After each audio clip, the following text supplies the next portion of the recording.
ইজারাদার একটু সামনে। হ্যাঁ, হ্যান্ডমেড কোনো মানে মানুষের কর্তৃক কোনো চাঁদা টাদা না না না আপনাদের কাছ থেকে অতিরিক্ত কোনো টাকা পয়সা না না না আছে না, এ ধরনের কোনো মানে কোনো ধরনের ভয়ভীতি না, এ ধরনের কোনো হয়রানিতে আমরা এখন পর্যন্ত তো এটা আপনাদের জন্য আমাদের ল্যাবের সাপোর্ট সেন্টার রয়েছে। অবশ্যই এই ধরনের যদি কোনো প্রবলেম ফেস করেন এটা আমাদেরকে জানাবেন। অবশ্যই চাঁদাবাজি, এই যে অতিরিক্ত ইজারা আদায়, এই ধরনের কমপ্লেন নেওয়ার জন্য কিন্তু আপনারা এখানে দেখবেন যে এই হাটেও আমাদের একটা সাপোর্ট সেন্টার আছে। এট দ্য সেম টাইম নকল টাকা শনাক্ত করানোর জন্য আমাদের ম্যাক্সিমাম হাটে আমরা মেশিন দিয়ে দিচ্ছি। মেশিনের মাধ্যমে যদি কোনো ক্রেতা বা বিক্রেতা যদি তার কাছে যে টাকাগুলো যদি করতে চায়, সেটাও আমাদের এই সাপোর্ট সেন্টার থেকে সেই সাপোর্টটা পাবে।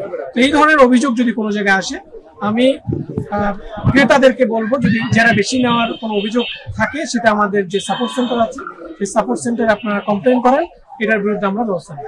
আপনারা জানেন যে এখানে বেশ কিছু ছোট ছোট এই কোরবানিকে কেন্দ্র করে হাট, এবং সেই ছোট হাটগুলোতে গরুর সংখ্যা কম থাকে। তো নদী পথে বা অথবা রাস্তা রোড দিয়ে যখন এই গরুগুলো নিয়ে এসে গরুর কারবারিরা বা ব্যবসায়ীরা, তখন এই গরুগুলো বিভিন্ন জায়গায় কিছু দুষ্কৃতিকারীরা ওই হাটে তাদের হাটে গরুর সংখ্যা বৃদ্ধি করার জন্য কিছু সন্ত্রাসী টাইপের কার্যকলাপের মাধ্যমে তারা এই গরুগুলো তাদের হাটে নিয়ে যাওয়ার চেষ্টা করে, যদিও ব্যবসায়ীরা সেই হাটে নিতে চায় না।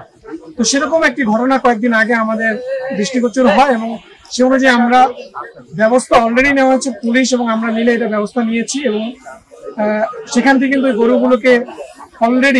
গরুগুলোকে নিয়ে আসা হয়েছে অন্য হাটে, তাদের কাঙ্ক্ষিত ব্যবসায়ীরা যে কাঙ্ক্ষিত হাটে নিয়ে আসার করেছিল সেটা আমরা করেছি।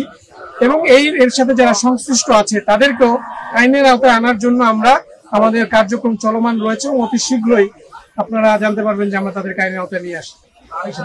এই ধরনের ঘটনা যদি ঘটে থাকে, আমি আপনাদেরকে রিকোয়েস্ট করব, মানে সকলকে ব্যবসায়ীদেরকে রিকোয়েস্ট করবো, আপনারা থানায় যান, র্যাবের ক্যাম্পে আসেন, আপনারা কমপ্লেন করেন, মামলা করেন, মানে আমাদের যাতে তাদেরকে শনাক্ত করতে সুবিধা হয়। অনেক সময় হয় আমরা এটা সোশ্যাল মিডিয়ার মাধ্যমে জানতে পারি, বাট এটা কোনো অভিযোগ হয় না, ম্যাক্সিমাম ক্ষেত্রে দেখা যায় যে অভিযোগ হয় না।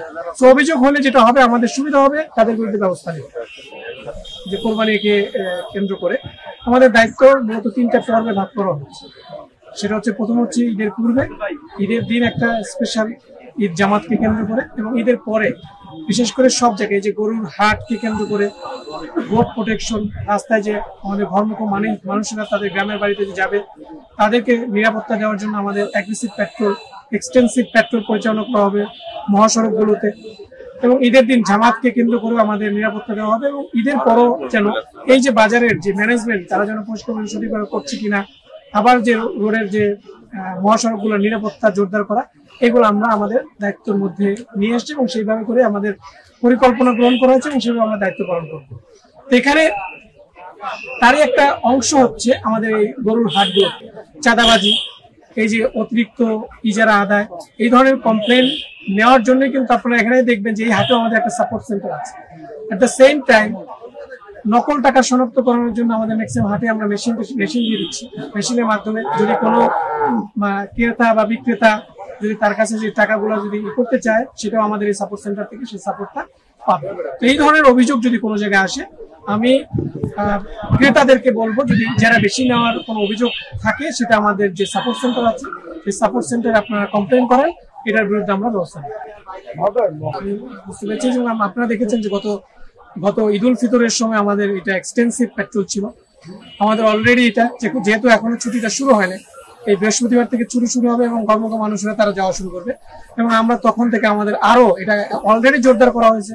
এটা ওই বন্ধকে কেন্দ্র করে যখন মানুষ এই মহাসড়কগুলোর এক্সটেন্সিভ ইউজ হবে, সেই মুহূর্তে আমাদের টহল কার্যক্রম আরো বৃদ্ধি করা হবে।